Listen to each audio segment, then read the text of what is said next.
beautiful lovelies, it's Emmy. How are you? It's great to see you and welcome back. Today's video is in partnership with Rosetta Stone. Rosetta Stone is a language learning platform that uses a dynamic immersion approach in 25 different languages.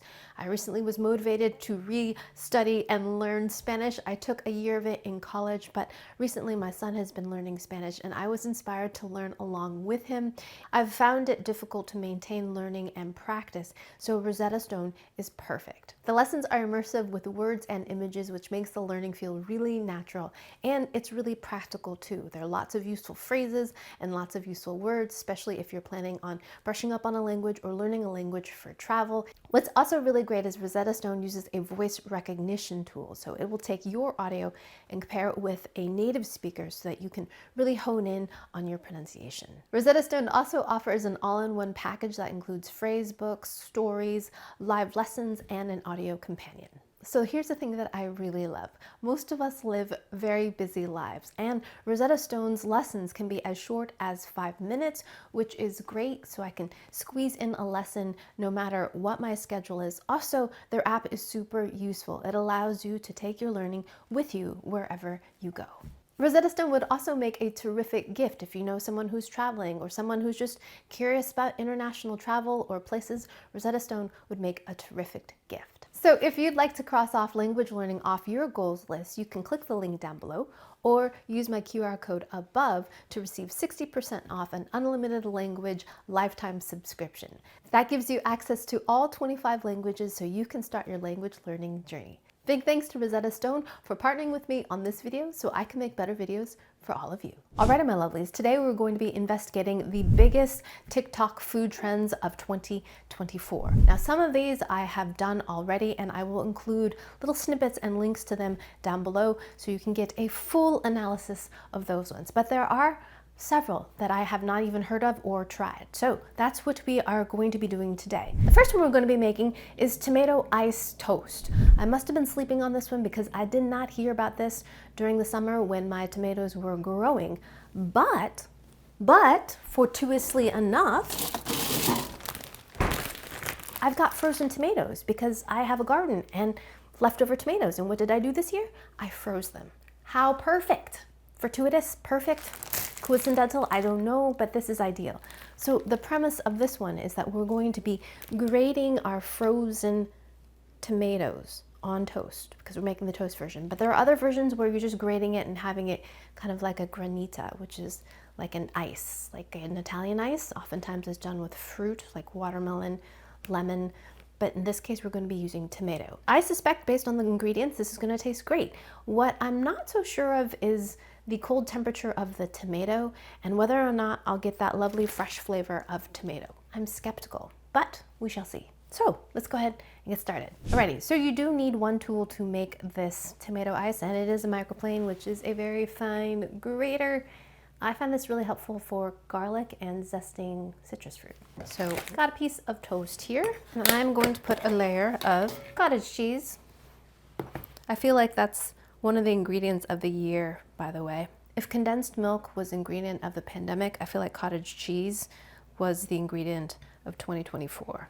It was in everything, everywhere. Cottage cheese this and that, more protein, yum. I have a little scoop of this every morning with little nutrition yeast and black pepper. Love, along with oatmeal. I know, I'm so boring. It happens when you get old, it does. It's a beautiful thing. Alrighty, so we've got cottage cheese. Now, cottage cheese is already salty, but we have it on toast. I'm adding a little salt and a little pepper. A lot of pepper, because I love me some black pepper. Look at that. Already looks great. Now, we're going to take our frozen tomatoes. These came out of my garden, and I froze them because I had too many of them. So I took off the tops, pitted them, just stuck them in a bag in the freezer. And if I want to make tomato sauce or anything like that, I can just plop them in and they'll just cook down. Beautiful. Apparently I'm supposed to knock them together like this.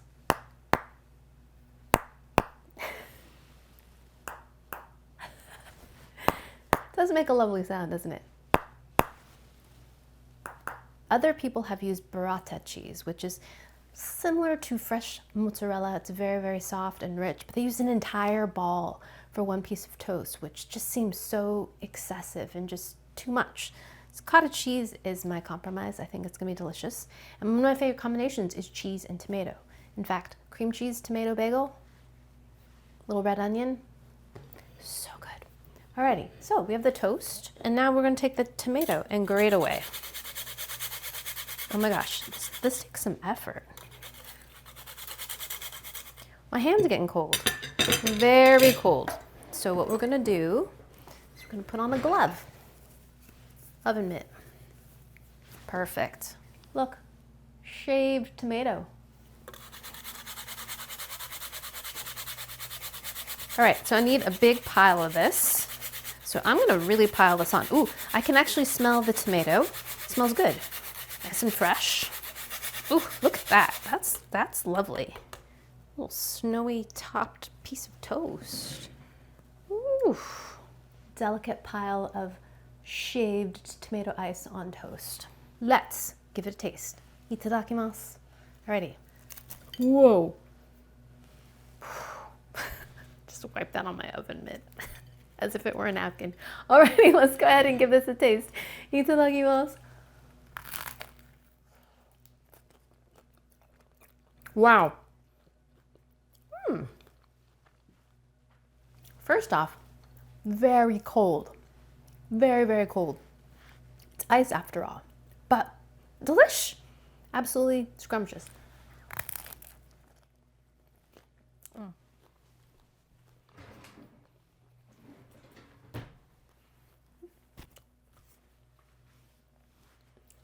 Definitely tastes the tomato, and it tastes a fresh tomato, but it tastes a little bit smoky.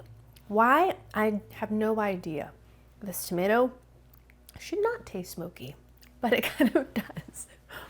But definitely include some salt and pepper. Salt is just such a magnifier of flavor. So you've got that really great fresh tomato flavor.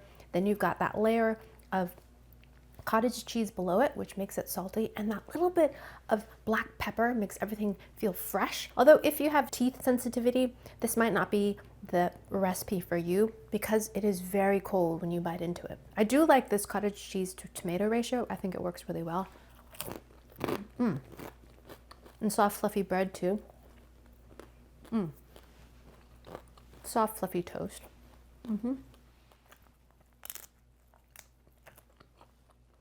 Great. I think it's great. I like that, like all the flavors. I like the simplicity. You just have to be careful for those that can't handle cold stuff on their teeth. I think that would be my only drawback. But since I have these tomatoes in the freezer, I would make this again.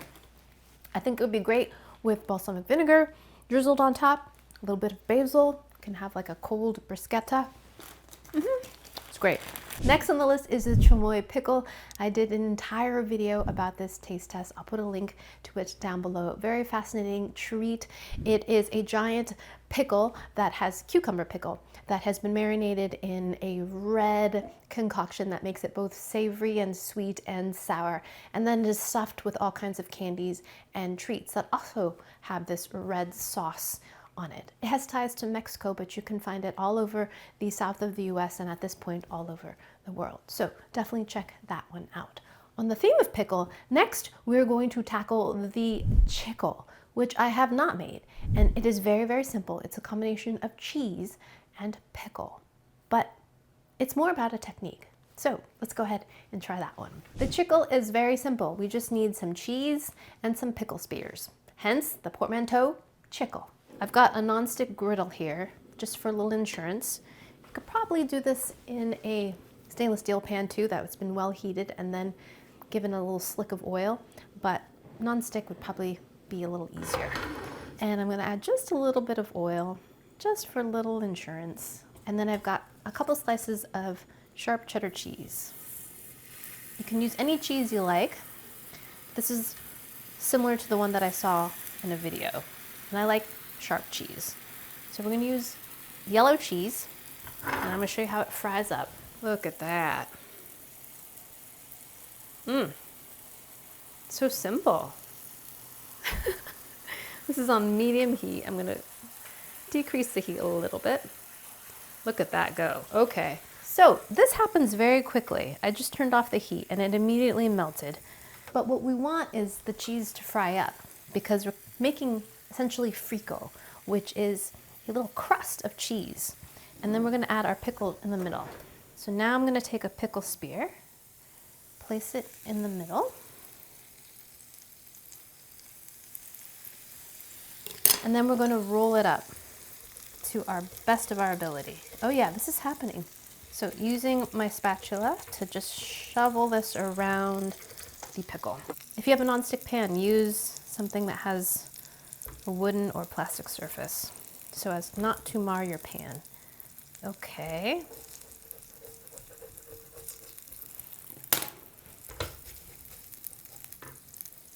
This is tricky.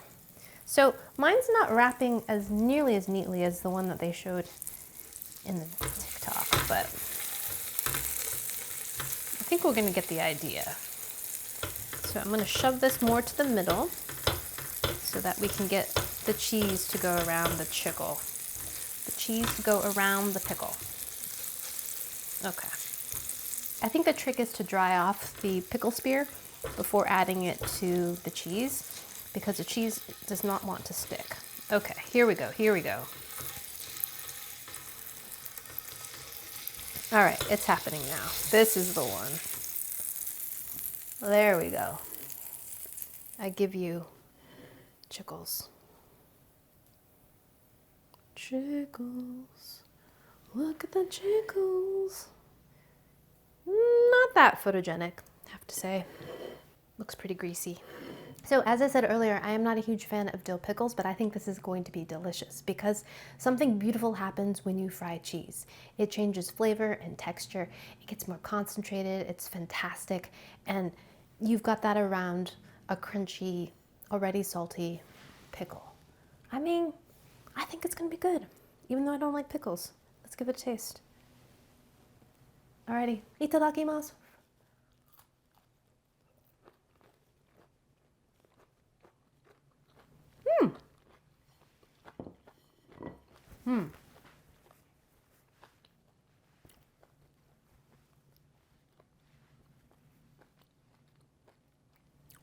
It's pretty good.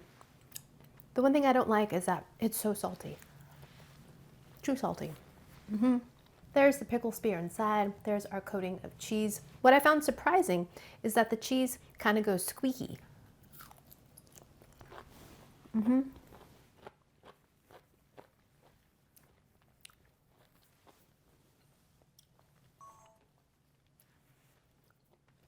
When I mean squeaky, kind of like grilling cheeses, like halloumi.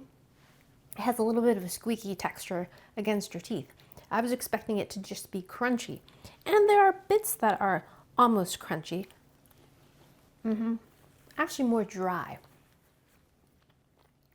And really, as I said, concentrate the cheese flavor. And cheddar does a beautiful job. I love what happens to cheddar when it cooks and gets crispy like that. But in combination with the pickle, it is just too salty. Cheese is already salty, and the pickle spear is incredibly salty and briny. The combination works together, but I feel like it needs something else. Maybe if this was in a sandwich form and the sodium was offset with some bread or something, alone it's just too salty of a snack. But cheese is so good. I do have to say that the greasy, oily texture and flavor of the cheese does go well with the sour brininess and saltiness of the pickle. It's just too salty. So if there's some kind of way to balance that out, I think it would be a lot better. But pickle lovers out there, I think this one would be worth trying. Just not eating too much of, just so much sodium, right? Oh, if this was with a hot dog? No, that's even more salt. The cheese though. I'll just eat the cheese alone. So the next item on the list is Tanghulu, which originates in China, and it is a clear sugar coating, often around fruit, that have like a glass-like shattering property. When you crack it, it just shatters. It's sweet, just like pure sugar, and then inside you've got typically a juicy fruit, like strawberries or crabapple or something to that, or even citrus. So I did a video of that many years ago where it shows my failures in making Tanghulu, but my final successes. and that included strawberries. I did it most recently with fried chicken, where I Tanghulu'd fried chicken. So definitely check it out. I have a foolproof recipe on how to make the coating, and it's worth making, especially around fresh strawberries. So deliciously fantastic and such a wonderful experience having that crackly, sugary shell on the outside of some just beautiful succulent fruit. Next, we're going to be making scrambled pancakes, which I have not made. Have you heard about this one? I imagine this recipe came out of a failure when someone prematurely tried to flip a pancake and it wasn't quite set, and then it just got all mixed up, and they decided, let's just scramble it all up and then let's just eat it because we're not going to let food go to waste, right? It seems like a very logical origin story, but apparently some people really, really like it. They say it's even better than regular pancakes. So let's go ahead and see what scrambled pancakes is all about. So for this one, we're going to heat up a pan. I'm just using pancake mix. Kenny Shopson said this one was the best. It's Pearl Milling Company pancake mix. I've already mixed some with some milk, some oil, and an egg. So I'm heating up my pan here, and I'm going to melt some butter. So typically when I make pancakes, we usually do it on the weekends, and I make a double batch, and then any leftovers go into the freezer, and then my kids can rewarm them for breakfast during the week. That's my little pancake trick. So warming up some butter, and now we're going to pour in our batter.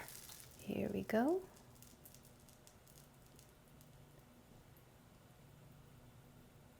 I'm going to pretend this is one big pancake. When you're making typical pancakes, once you start seeing bubbles appear, that's about time when you're ready to flip, or when it starts to get a little bit set around the edges. But we're going to disregard that for the scrambled pancakes. We're just going to start doing this and just stirring it all up. I think this is a great idea, especially for someone just learning how to cook, or if you're introducing someone to cooking, you can make delicious food without having it look perfect. It's encouraging in that way, right? I think things can be discouraging often when you don't get it perfect, but it doesn't mean it can't still be good or that there aren't merits. You know what I mean? But it also could taste better than regular pancakes. That's really what I want to know. Does it taste better? Look at that, a whole plate of scrambled pancakes. All right, that's done, right? Look at that, it looks like eggs. This is also made with an egg from my chickens, so their yolks are really yellow, so they look yellowy. Alrighty, maple syrup. I don't like too much on mine. Scrambled pancakes. Have to say, it came together super fast. You can make a whole giant pan of these and not have to worry about flipping and waiting for each side to get perfectly golden. Know what I mean? Just psh, psh, psh. For the moment of truth, let's see how they taste. I'm thinking they're gonna taste great. Let's see. Eat the Lucky Mouse.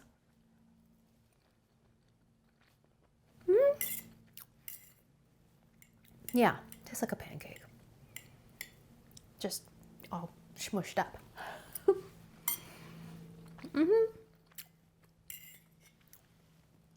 Not bad. So the taste is exactly the same. We've got a pancake that is soaked in lovely sweet maple syrup that has a nice warm, toasted, caramelly flavor, and we have a starch. The thing that I do notice is that the texture is a little bit different. This is a little bouncier and almost has more the texture of scrambled eggs. It's a little bit chewier. Rather than a fluffy cake-like experience, this is a little more bouncy. And you're missing out on the layers of pancakes. If you enjoy having a stack of pancakes and then you cut through them and then you bite through those layers of cakey pancakeness, you're not going to get that with this. This definitely has a different texture to it. It's just a little bouncier. The pieces are more bite-sized. You don't have to cut anything, which would be great for little kids. And it still absorbs the syrup the same exact way as a flat form pancake would as well. It just doesn't look like a pancake. Would I do it again? Probably not. My kids really enjoy the little disc of pancakeness, and that's a really great way to control portion size too. My kids know they want 1 or 2, 3. Great. In this sense, it's kind of difficult to tell. How many pancakes is that? So there's that. Alrighty, scrambled pancakes. Next on the list is ramen carbonara. And we are going to be using the carbonara flavor of Samyang's bulldog ramen. I've tasted all of the flavors, I believe, at this point of the Samyang bulldog noodles. These are terrific. I love their springy texture, but we're going to be using the carbonara flavor. And this is a little bit of a hack. I have done so many instant noodle or ramen hacks at this point. You should definitely check out the instant noodle playlist. But this one seems pretty straightforward. We're going to be using this and we're going to add a couple little additions, and it's supposed to be mind-blowing. It sounds delicious. The ingredients sound pretty good. So we're going to try it. So I've got some water coming to a boil in my saucepan here. Whoa! We're going to add the noodles and try not to get them everywhere. And these noodles are thick and chewy, so they do take some time to cook. Okay, I'm going to reduce the temperature a little bit and give these a little bit of a stir. Just spread them out a little bit so they can cook a little more evenly. And I have to say, just straight up, I think this might be my favorite flavor. This one, or maybe the curry one, of the Samyang bulldog noodles. All of them tend to be quite spicy, so if you don't like spicy food, then I would not recommend this brand of instant noodles. So reduce that heat a bit. And then I'm going to add the seasoning powder. All that in there. And all of the red sauce as well. If you don't like spicy, then maybe not all of it. But we're also going to be adding heavy cream, so that will kind of tame the heat a bit. So I'm told, at least. So keep this boiling. I'm gonna let that cook, and then we will come back. Alrighty, so this has cooked down till a lot of the water has cooked out of it, and the noodles have fattened up nicely. They're still a little bit hard in the middle, but that's okay, because we're gonna continue to cook them. So now we're going to add some heavy cream. A few tablespoons worth, quarter cup maybe. Again, this can be all adjusted to your own liking. So that's gonna make it extra creamy. Next, we're going to add an egg. Bloop. Quickly mix that in. That's gonna make it rich and creamy too, and give us a little extra protein. I'm gonna add another splash of cream. Ooh, this is looking rich and delicious. Add a little splash of water. So continue cooking that. Now we're gonna add some cheese. I'm adding some shredded cheese to this. This is a blend of mozzarella, provolone. Mix that in. That'll give us some nice cheese pulliness. Smells great. Another extra splash of cream. Kind of rehydrate everything. Wow.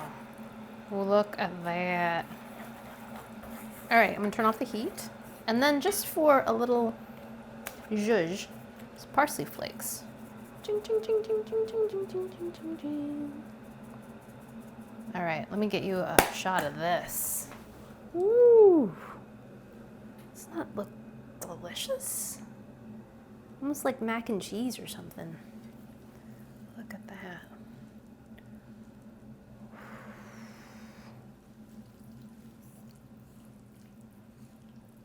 Oh, yeah. So, as some of you may know, I have become sensitive to gluten, so I really miss noodles. I don't eat them much. I take a bite here and there, so I'm very excited about this. Look at that. Oh, that looks so good. Alrighty, let's give this a taste. Here we go. Itadakimasu.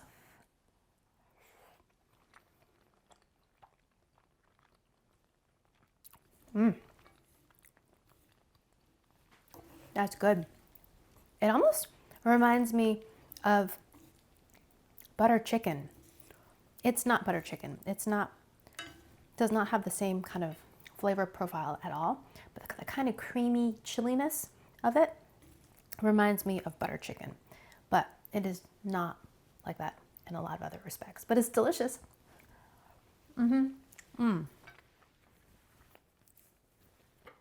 First off, I love Samyang's noodles. They're bouncy and chewy, and they don't get super soggy once you've cooked them. The sauce is really rich and coats every single strand and reminds me of mac and cheese in that respect. But it does not taste like mac and cheese. It's spicy. Definitely has some heat to it.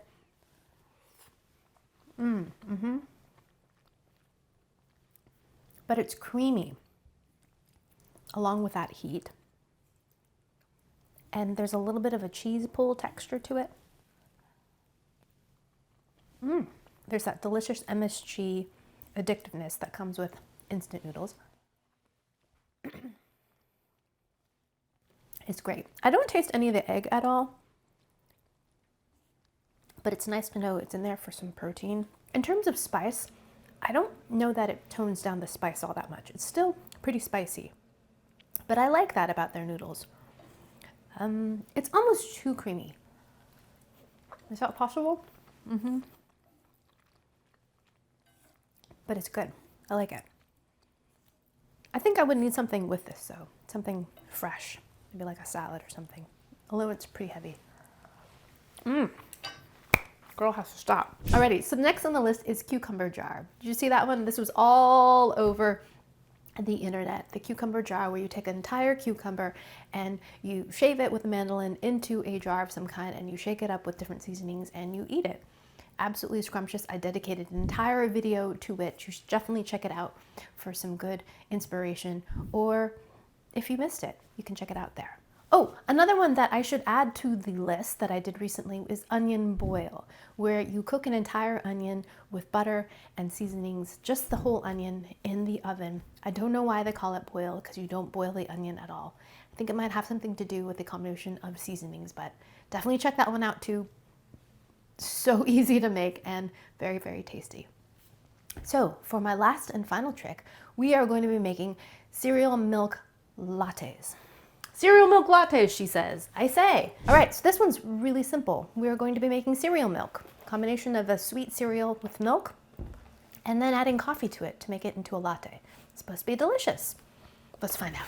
So I bought one of these. These brought me so much delight and happiness when I was a kid. This little selection of mini cereals. And I think half of the pleasure was that it included so many different flavors and that they were miniature cereal boxes. So stinking cute. Of course, as a kid, I didn't like any of these ones, the ones that were not sweetened. Frosted Flakes were pretty good. Shredded, never really liked the flavor of the Frosted Mini Wheats. Didn't like the texture really, not the flavor. Fruit Loops, yeah, had those. Oh, 2 Frosted Flakes. Raisin Bran, no, that's for old people in my kids' mind. They give you 2 shredded wheats, huh? Pops, classic. Ooh, I think I'm gonna do Pops. I have not had Pops in so long. I think Cinnamon Toast Crunch might work really well. I saw someone make this with Fruit Loops, which I don't think I will like.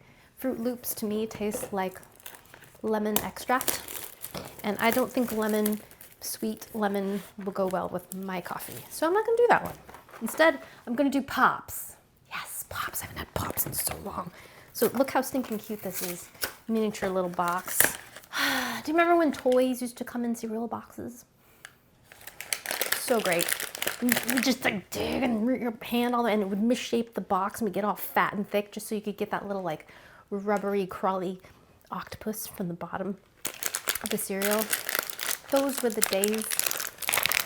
So these are Pops. This is what they look like. And Pops are puffed corn cereal.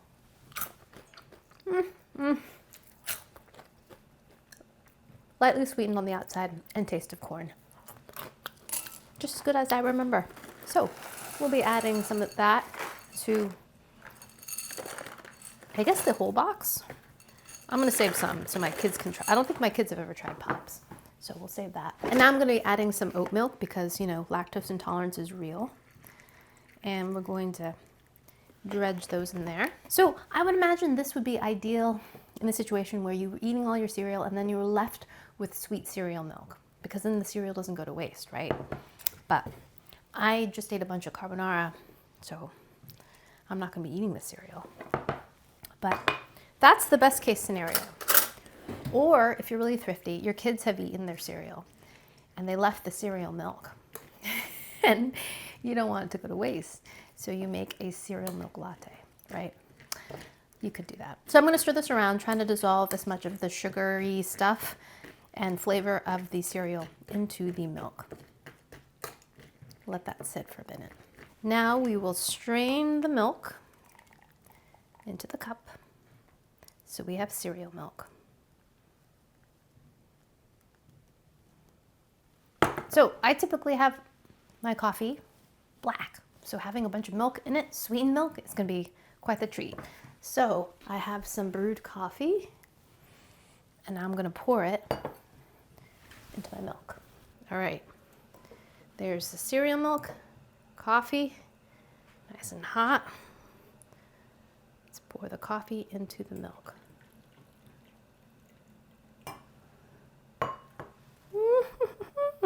One thing that's already a weakness that I noticed is that my cereal milk was cold, so now my coffee is going to be tepid. I guess I could have added less milk. At any rate, let's give our cereal milk latte a taste. Cheers.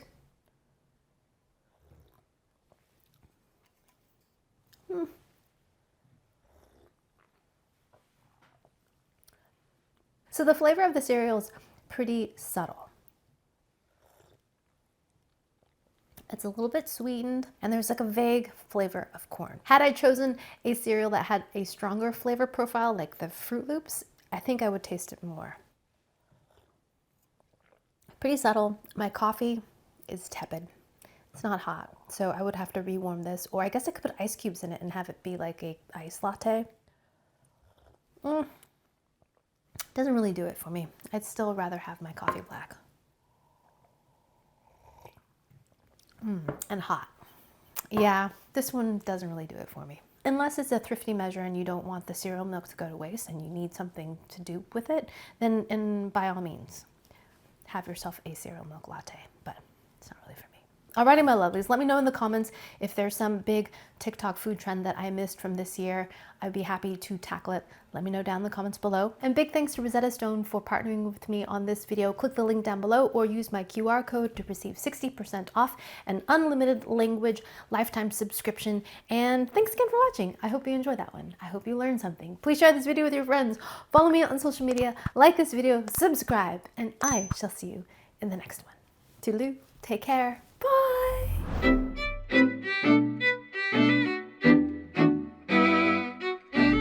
This is quite the selection of random items that I'm going to offer my kids to taste test. Old cereal and spicy noodles, anyone?